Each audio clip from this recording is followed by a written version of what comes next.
Welcome back to the channel. I'm Nelly Miranda. Before we get into this video, please be sure to like and subscribe. It really helps support the channel and keep these breakdowns coming your way. And without further ado, let's get into today's topic. Tensions between India and Pakistan have once again boiled over. The two nuclear-armed neighbors with a long and complicated history now caught in a fresh wave of violence. Here's a video that breaks down the historical tension between India and Pakistan. A beautiful land, but long contested and deeply scarred by decades of conflict. The roots of the Kashmir dispute go back to 1947, when the Indian subcontinent under the British colonial rule was partitioned into India and Pakistan.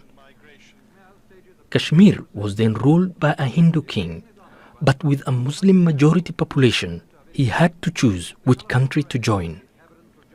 King Hari Singh initially decided to remain independent, but under pressure from tribal fighters backed by Pakistan, he chose India.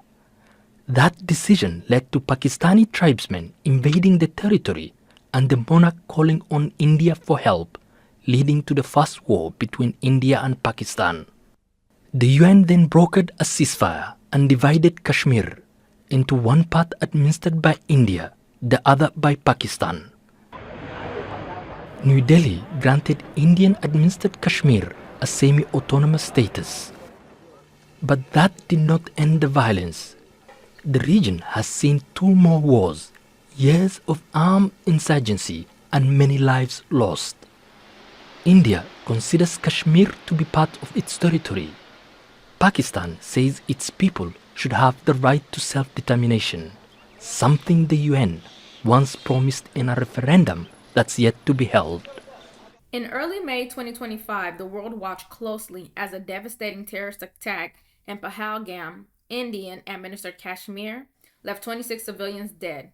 India responded with Operation Sindoor, targeting what it identified as terrorist infrastructure in Pakistan. Pakistan then retaliated with its own military operations, leading to a dangerous cycle of attacks and counterattacks. For days, all eyes were on India and Pakistan as they exchanged fire across the border. The situation was spiraling fast, and many feared a full-blown conflict was just around the corner. And just when it seemed like things couldn't get worse, the U.S. stepped in with a surprise move. The ceasefire brokered by the U.S. with significant involvement from Secretary of State Marco Rubio and Vice President J.D. Vance was seen as a diplomatic breakthrough. President Trump issued a statement saying, quote, "After a long night of talks mediated by the United States, I am pleased to announce that India and Pakistan have agreed to a full and immediate ceasefire.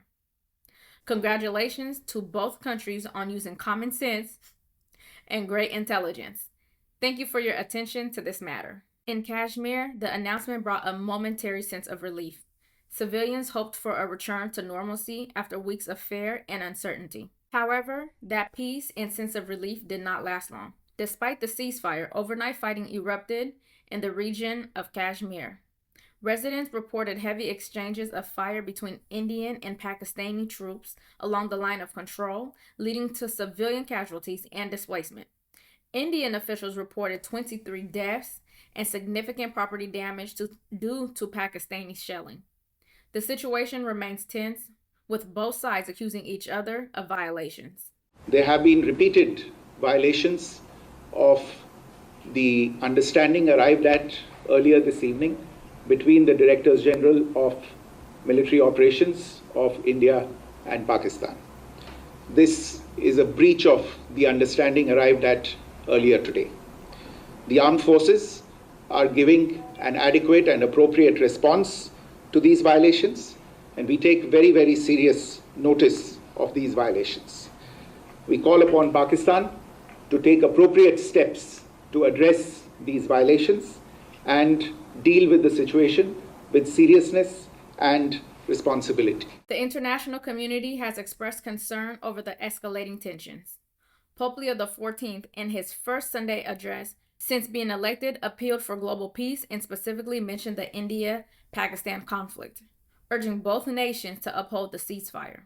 Additionally, the United Nations and countries worldwide, including Bangladesh, Qatar, and Turkey, and the United Kingdom have welcomed the truce and called for sustained dialogue. Here is what Pakistan's Defense Minister, Khawaja Asif, had to say about the escalating conflict.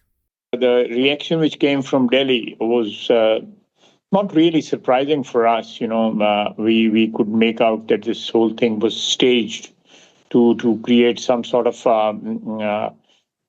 crisis in the region, particularly for us. I'm just going to have to pick you up on that. When you say staged, what do you mean?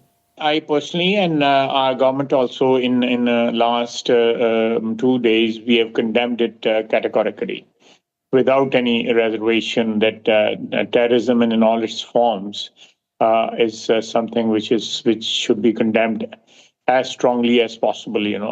This is something Pakistan has been victim of terrorism for decades, and perhaps no other country in the world has suffered so much from terrorism as Pakistan because of the wars in Afghanistan in the 80s, and then in the previous decade and decade before that.